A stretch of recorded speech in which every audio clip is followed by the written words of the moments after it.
System को आप डरपोक बता रहे हैं न्यायपालिका को, तो थोड़ा सा इसको सिस्टम बता दीजिए। पूरा सिस्टम को कर रही ना सर, नहीं आप बताओ। ईडी के कार्रवाई लेता हूँ, चलो सिस्टम की बात करते हो ना। ईडी ने कार्रवाई की, लोगों को सीधा ब्लैकमेल करके। ये सरकार कितने गिराए इन्होंने। हमारे कर्मचारी बेरोजगार, कितनी बेरोजगारी बढ़ी। All PSUs have been destroyed, ध्वस्त कर दिया सभी सार्वजनिक उद्यमों को। नौकरियां कहाँ है? अब नौकरियां सरकारी नहीं और PSUs में नहीं रही तो आरक्षण कहाँ रहेगा? प्राइवेट में सभी कॉन्ट्रैक्टर फिक्स टर्म 2 बरस के लिए नौकरी लगेगी, ये आंकड़ा देंगे, रोजगार हो गया। और एम्प्लॉयड एक्सचेंज को बर्बाद कर दिया। एम्प्लॉयड एक्सचेंज एक्ट आज भी है, उसको रिपील नहीं किया है, इनको नहीं पता, तो बस वो चल रहा है। लोग बेरोजगार घूम रहे, नौकरी नहीं है, रोजगार नहीं है। काय का रोजगार है? सुप्रीम कोर्ट के जज को हिम्मत नहीं हुई सर। सुप्रीम कोर्ट के निर्णय का क्या हुआ? कहाँ है संविधान? कहाँ है उसका सम्मान? कहाँ है उसका आदर भाव? कहाँ है डॉक्टर बाबा साहेब अम्बेडकर जी का आदर भाव? कि न्यायपालिका स्वतंत्र रही है क्या? डरपोक लोग बैठे वहां, पूरे डरपोक लोग हैं। वो चंद्रचूड़ साहब ने तो आग लगा दी, अभी बाकी लोग भी है।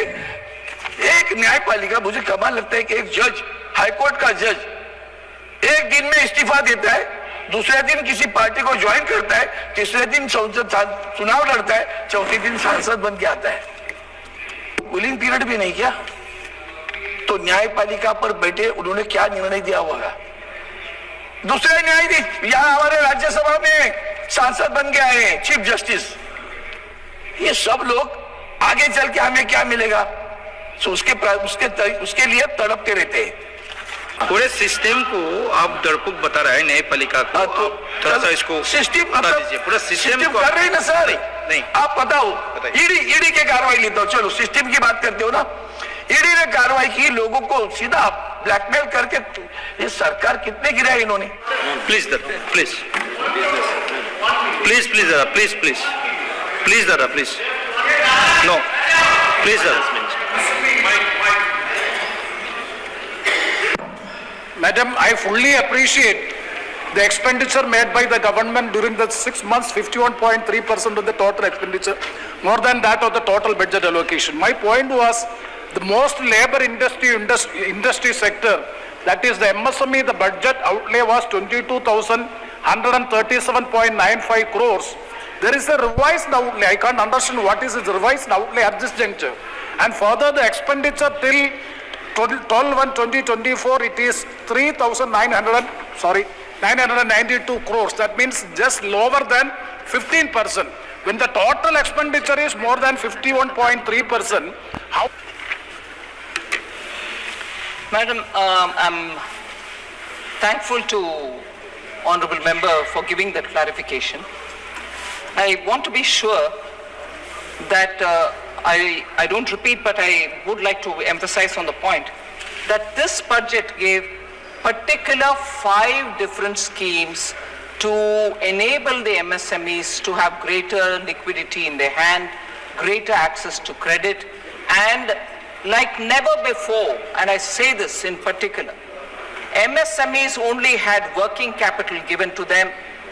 Our government has now made a provision for them to also have term loans for doing their business, which means they can take the loan from the bank and invest in plant and machinery. But they are after all small firms. They will not have huge collaterals to offer. They won't have security to give. So I'm grateful to the Honorable Prime Minister, who very clearly said, if we gave assistance for the small traders on the street, Swanidhi, we gave assistance for women and small people who are doing their business, PM Mudra, all of them are sovereign guaranteed, collateral free. Similarly, for the term loan that we are giving to the MSMEs, we are provided for sovereign guarantee.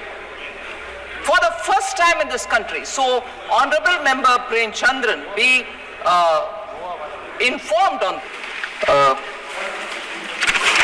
I understand 43 members had spoken on the discussion.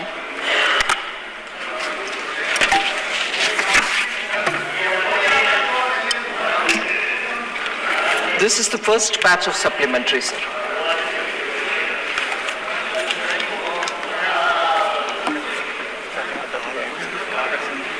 And it covers over 83 demands and 3 appropriations. The appropriations include those for the President, the Supreme Court of India, and for the Union Public Service Commission.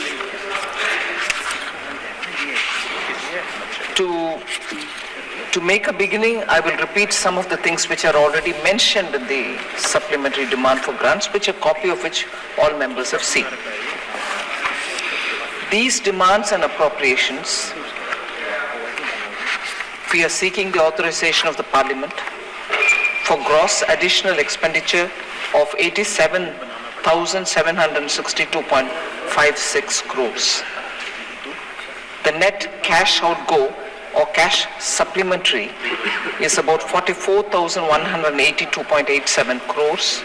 The technical token supplementaries are also mentioned.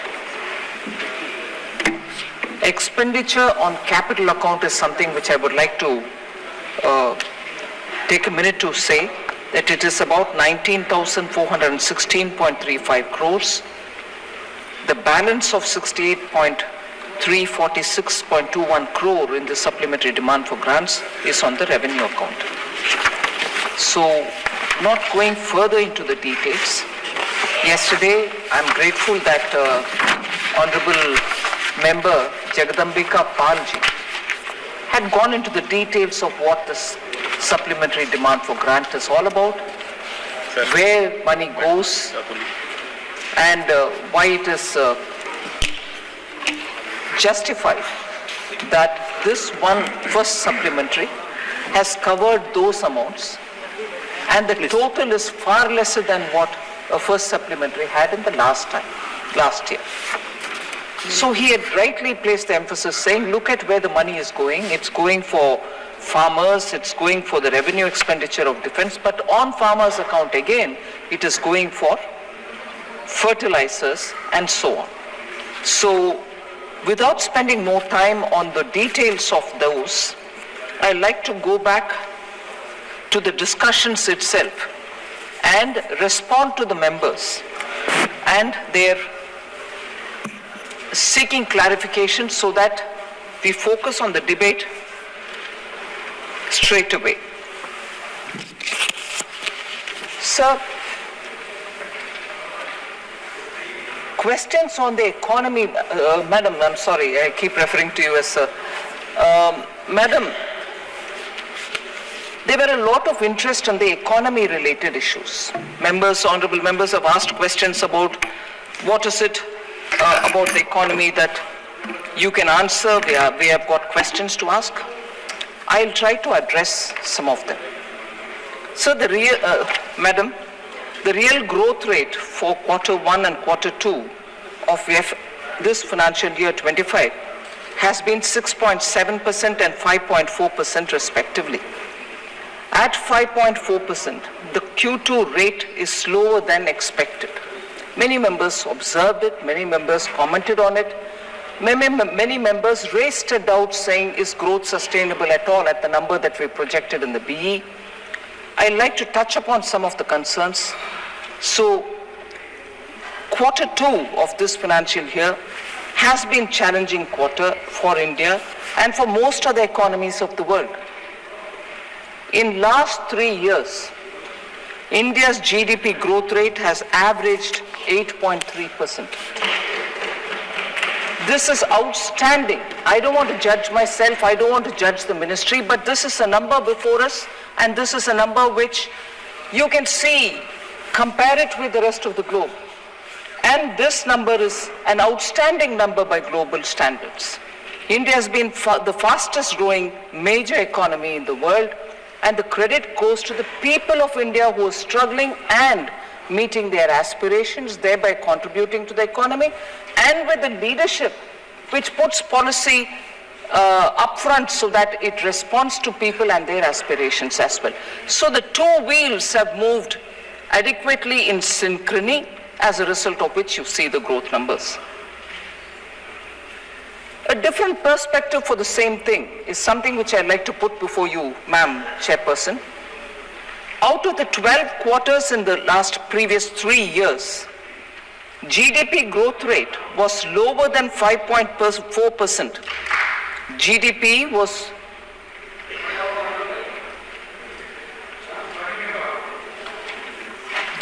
growth rate was lower than 5.4% in 2 quarters.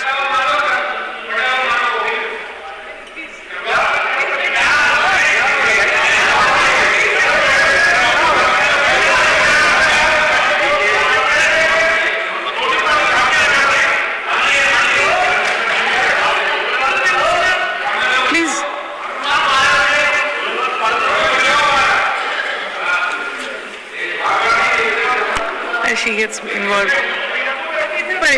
I'm not able to understand that. Ignore him. Okay. So out of the 12 quarters in previous 3 years, GDP growth rate was lower than 5.4% in 2 quarters, quarter 4 of 21-22 and quarter 3 of 22-23. So it's important to understand that this drop happened just 2 quarters in the last 12 quarters that we're talking about. So let us not sort of pick on that one and predict future. This has been a steady growth and a steady sustained growth. So I'd like to place that perspective with the numbers before me. The regular union budget was passed by the newly constituted Lok Sabha post-parliamentary elections in middle of August 2024. Effectively, the implementation of new announcements of this government commenced after the Appropriation Act was passed by the Parliament in August 2024. Effectively, it is from August that we are starting to give emphasis to many of the things, inclusive of capital expenditure, and therefore we are now talking within 4 months after the full regular budget was presented in August. So the situation is no different from one seen in earlier years when parliament elections were conducted. So that's a very important consideration which I would like the honorable members to take on board.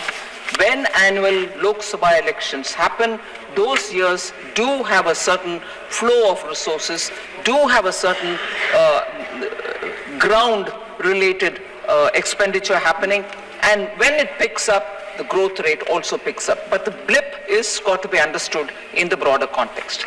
So differences in alignments of festivities. This is an important consideration because even countries which have annually a Christmas festival mood or any other festival mood, there is a rise and dip in consumption and expenditure.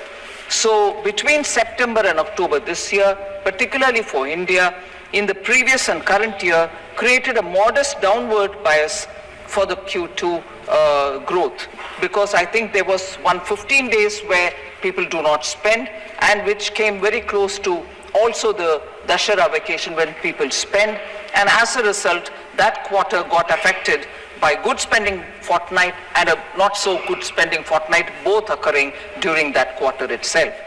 So the government believes that the trend in quarter 2, 24-25 is only a temporary blip, and the economy will see healthy growth in the next quarters.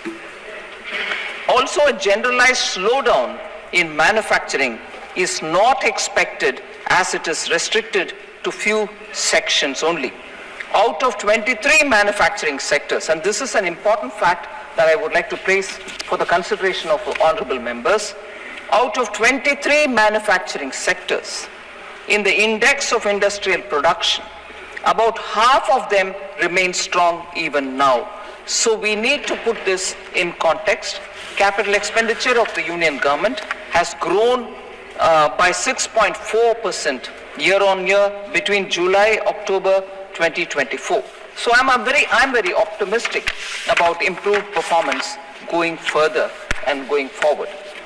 This addresses a large section of the MPs who spoke. I named some of them: Shri K.C. Venugopal, Saugata Roy, Anil Desai, N.K. Premchandran, Manish Tiwari, Lalji Verma, Saini Ghosh, Vishal Dada Patil, and Amar Singh. So all of them, different aspects of the economy did raise these points, so I thought I should upfront start with these. There was equally a lot of voice about inflation being very high. This was particularly raised by 4 members who have also raised the previous issues. Retail inflation, madam, declined to 4.8% in 24-25, April to October, compared to 5.4% in 23-24. This is the lowest since COVID-19 pandemic started. Lowest retail inflation. Core inflation, which excludes volatile food and energy prices, remains at 3.6 and is at a decadal low. It's a very important data which we have to take on board.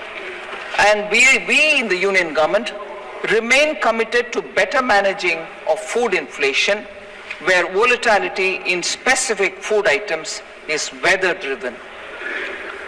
Building buffers is one of the key performance which I can place here for members' consideration, particularly in key food items such as cereals, pulses, and distribution of food items like onions, rice, tuvar dal, wheat flour, gram, and so on. So these are happening through designated outlets at subsidized prices. I've spoken before on this. Bharat brand atta and Bharat brand dal is provided in essential commodities at an affordable price. The prices have been very reasonable, that the uptake is also very considerable. Bharat dal is available at 60 rupees per kg for 1 kg pack. Bharat atta costs 30 rupees per kg and Bharat rice costs 34 rupees per kg, and they are available through particular outlets. Madam, the discussion again on the inflation is normally taken for the number that is revealed in the latest quarter, but I would again like to put a perspective before honorable members. Most often I've done this, and I think there is merit for us to look at it in this way, because it is important to understand the context and also the perspective to keep it as wide as possible. Madam, 1999 to 2004, headline inflation was controlled at 3.9%. The reason why I'm bringing this is something which I'll explain a bit later, but I'm laying the ground for that inference. Headline inflation was controlled at 3.9% between 1999 and 2004. Between 2004 and 2009, inflation surged to 5.6%, and again, come over, you can compare it with the previous 99 to 2004, which I'm talking about. But when you came to 2009 to 14, it spiraled to 10.2%, representing a catastrophic failure to control rising prices. Come again to 2014 to 24, inflation was brought back to 5.1%.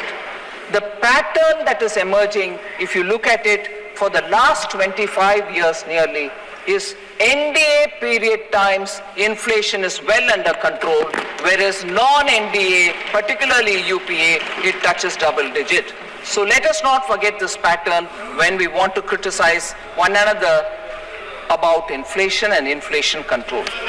Food, sorry.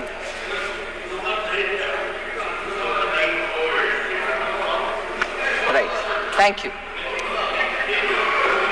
Thank you. You can be similarly introspecting on the impact of COVID and the wars which are happening now. Thank you. Food inflation, madam, similarly, food inflation was a modest 2.2 during 1999-2004. 2004 to 9, it reached 6.5. 2009 to 14, it reached 11%. And 14 to 24, it's back to 5.3%. So the pattern is consistent. 25 years, you split it between UPA or non-NDA and NDA, you see inflation is better controlled under NDA regimes. Madam, Honorable Member Manish Tiwari, I can't see him here, but I would like to respond to him, was talking about fuel inflation. I quite appreciate his concern because this can affect poorer families as well. I want to place the data before. Under UPA 2, the fuel inflation was 8.9% compared to the 10 years between 2014 to 24, which is at 4.4%. But I just want to highlight the fact for Honorable Member Manish Tiwari's question. He talked about the LPG cylinder, and I'm sure this is something which most members will be interested in knowing about. Under the Congress, LPG cylinders were a privileged and scarce commodity. Before April 2014, nearly 45% of the Indian households didn't have access to clean cooking fuel. In contrast, madam, LPG coverage under the NDA has reached near saturation. Total domestic active LPG customers have more than doubled from 14.52 crore in April 2014 to 32.65 crores as of June 2024. Madam, an approximation, I'm not giving an exact number, it is expected, or approximation is, there are 33 crore households in this country, approximate, and 32.65 crore have got LPG cylinder connection. Near saturation in making sure gas cylinders reach every household. So I must credit the Ministry of Petroleum and Natural Gas for having taken this distribution of LPG to households. Since after Ujjwala came in, we have made sure that many of those families which gave up the extra cylinder on Honorable PM's nudge that he gave, saying, please, those who don't need the subsidy, give it up. Many people gave it up. But Ujjwala grew as much as also the others who don't need Ujjwala. So total saturation is 32.65 crores. And from among this number,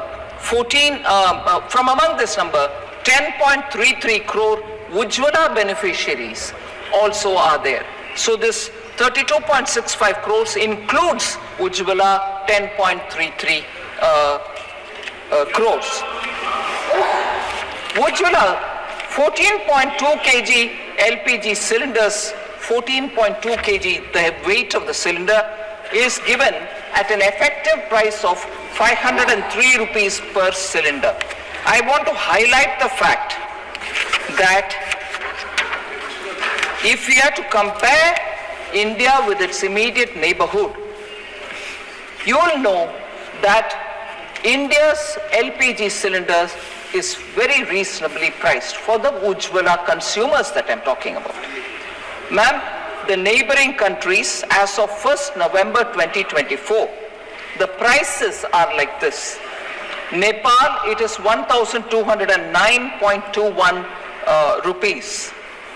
And I'm saying it in INR, Indian rupees. Sri Lanka, it is 1,211.24 rupees. Pakistan, it is at 1,095.41 rupees. And for Ujjwala customers, it is in India 503 rupees only. And immediate question would be, what about those non-Ujjwala? Because it's an essential thing for a household.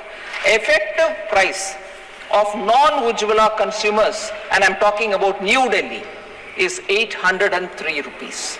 So I want a clear appreciation of the fact, appreciation not so much for appreciating, but for recognition of the fact that compared to the neighborhood, India's LPG prices, even for non-Ujjwala, is far lesser than what it is like in our neighborhood.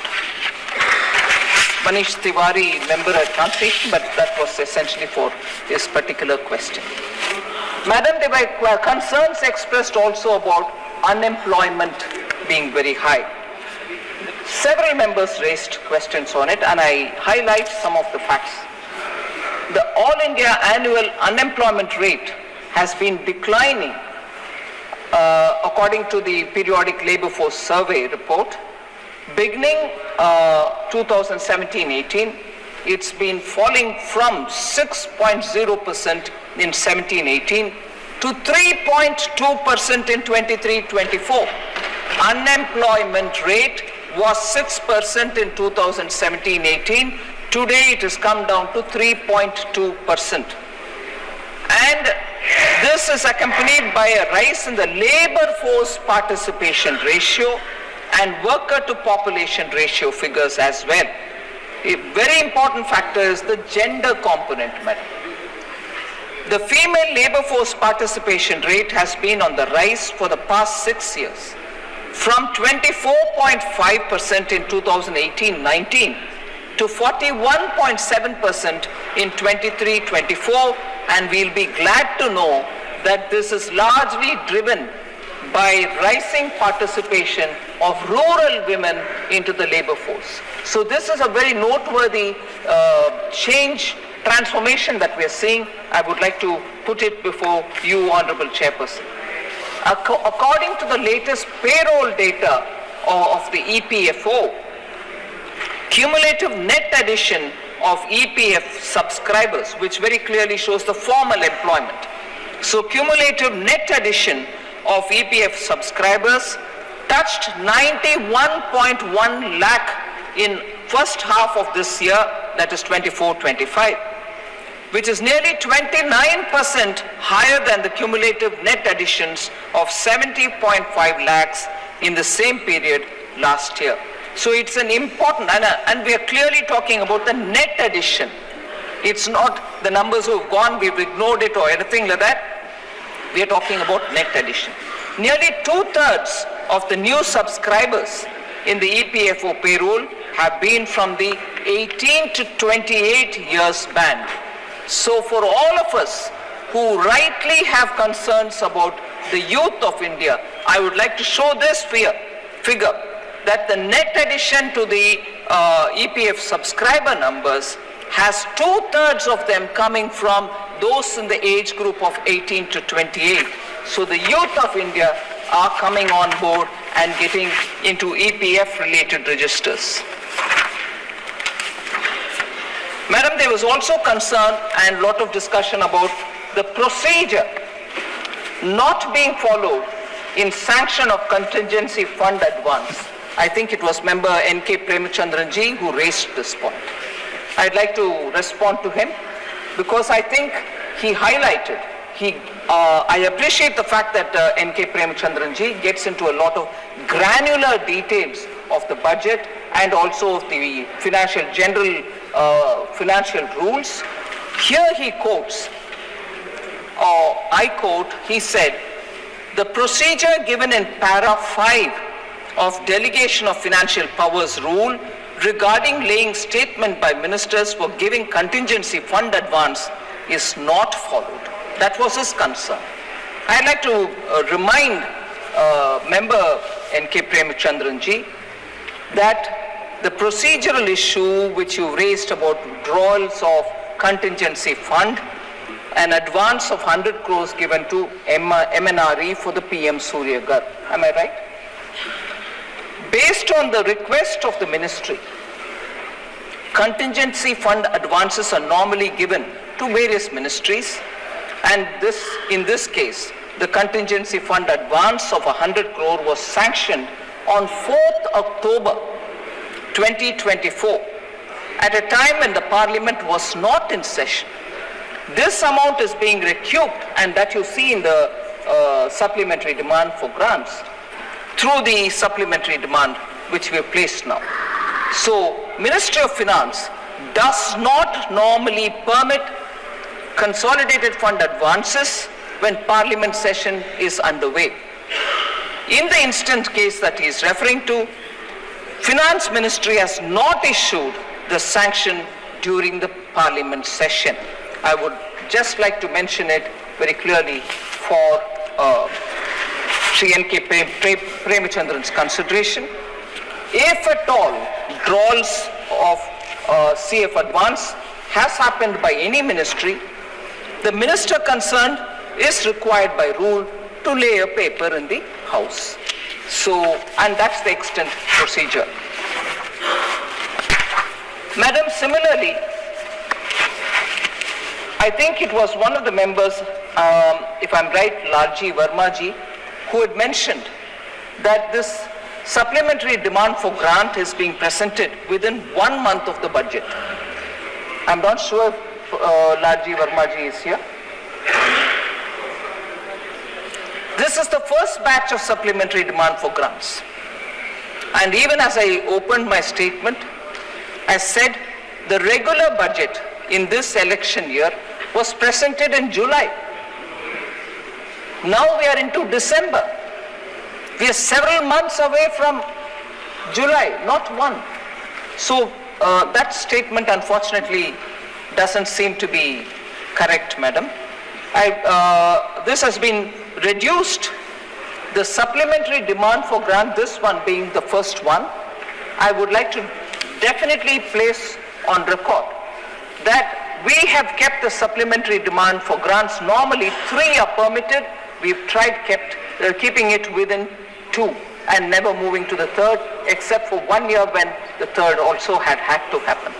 So supplementary demand for grants are not too many, not too frequent, and doesn't happen for simple, small reasons. So I want to leave the data behind that this is the first one, and the amount, in fact, some of the honorable members, I'm very grateful, mentioned about it, that this time the supplementary demand amount itself is far lesser than last time, showing greater accuracy in the BE stage itself of budget making. So there is a greater absolute targeting of what is the budget estimate got to be, and there is not therefore much of a requirement to come with huge supplementary demands, and not too many of them as well.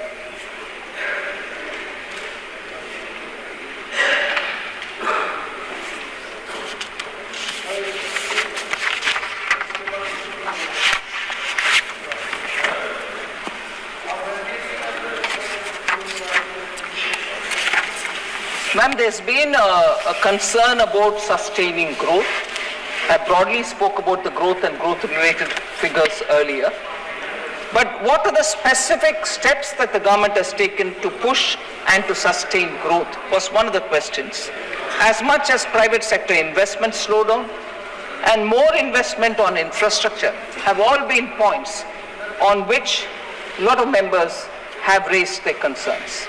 I'd like to broadly say that even at the beginning we said there has been considerable emphasis on capital expenditure. Repeated every year, capital expenditure amounts are only growing, not in just actual numbers, in percentages as well. That this year we allocated 11.11 lakh crores for capital expenditure. If we understand that together with the amounts that we've given to the state, this year particularly, we have given 1.50 lakh crores to the states as interest-free 50-year loan for capital assistance. If effective capital expenditure of the union government is taken on board, and what is the effective capital expenditure, madam? Includes budgeted capital outlay and grants and aid for capital creation.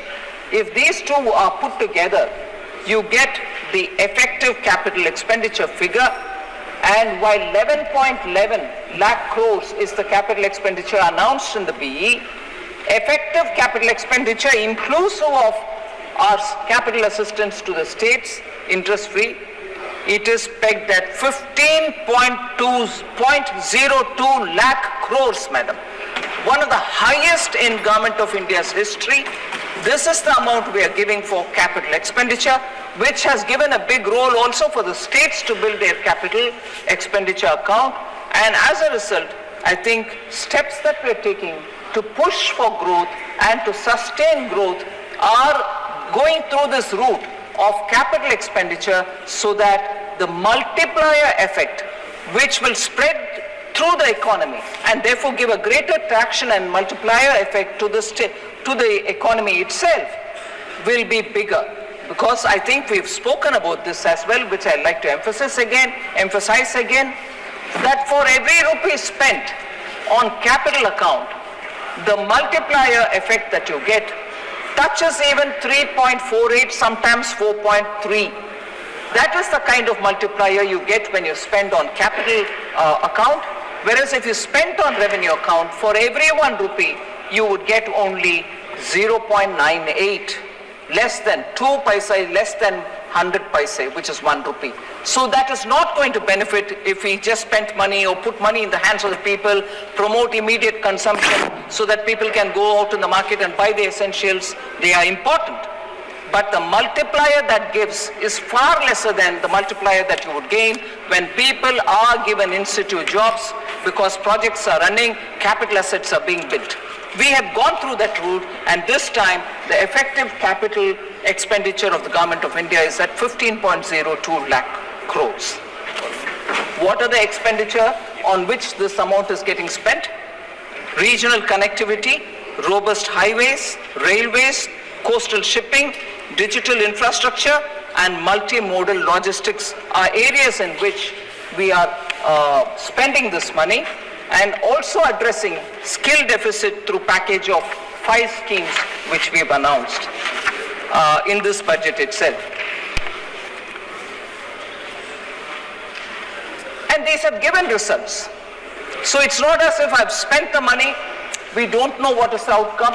The results are there for everyone to see. Increase in gross fixed capital formation to 30.8% of the GDP in 23-24, compared to an average of 28.9% between 2014-15 and 2018-19, pre-pandemic years.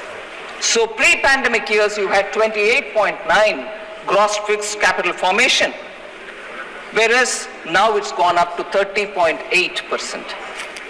Also, private investment by non-financial firms, about 3,200 firms, an independent research looked into it and said 11.6% is the growth in private investment by non-financial firms.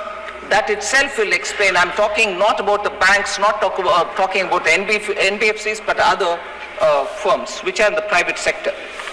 An improvement in the ranking of the World Bank Logistics Performance Index from 54th place where we were in 2014 to 38th place in 2023 to 44th place in 2018 and to 22nd place in 2023, particularly under international shipments category. Ma'am, you probably are aware that in every session of the budget, we have questions on tax devolution to opposition-ruled states, and that they have been reduced, particularly for Kerala, Karnataka and Himachal Pradesh. Shri K.C. Venugopalji asked about it. I'd like to again, like the way I do in every session, again answer this question.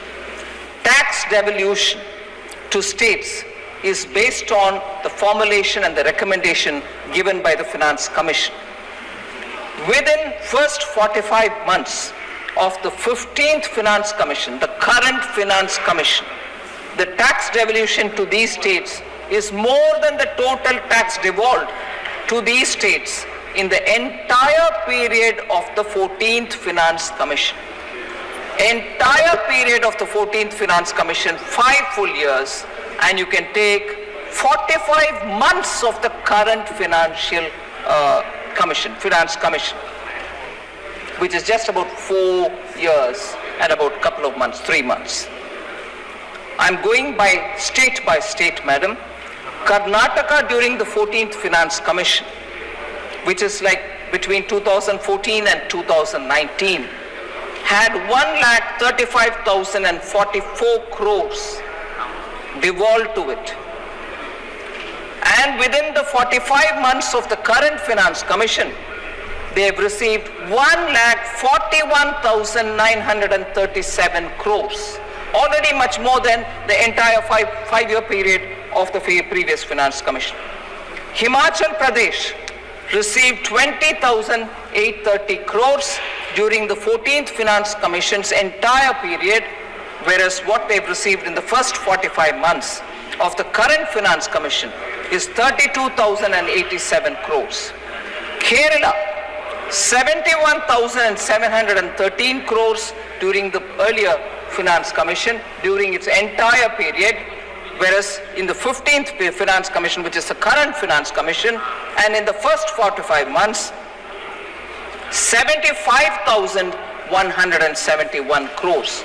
So, no question, madam, on time, much more is what is being devolved to all states, and there is no difference between which state is ruled by which party. Everybody gets what their due is, and that's the principle with which Prime Minister Modi guides me, and that's what we do.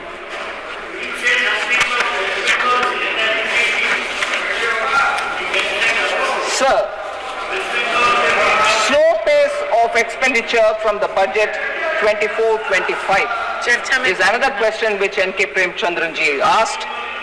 Union budget, the regular one for 24-25 was passed by the newly constituted Lok Sabha post-parliamentary election in August, and I've already explained that subsequently when the monies went to the state and when states got onto the ground to do their expenditure, almost 2 quarters were delayed.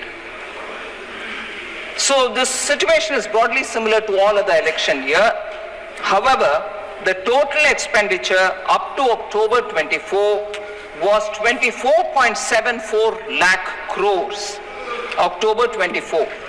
This is 51.3% of BE, which is broadly similar to pace of expenditure in up to October 2023. So it's not slow since after the second quarter.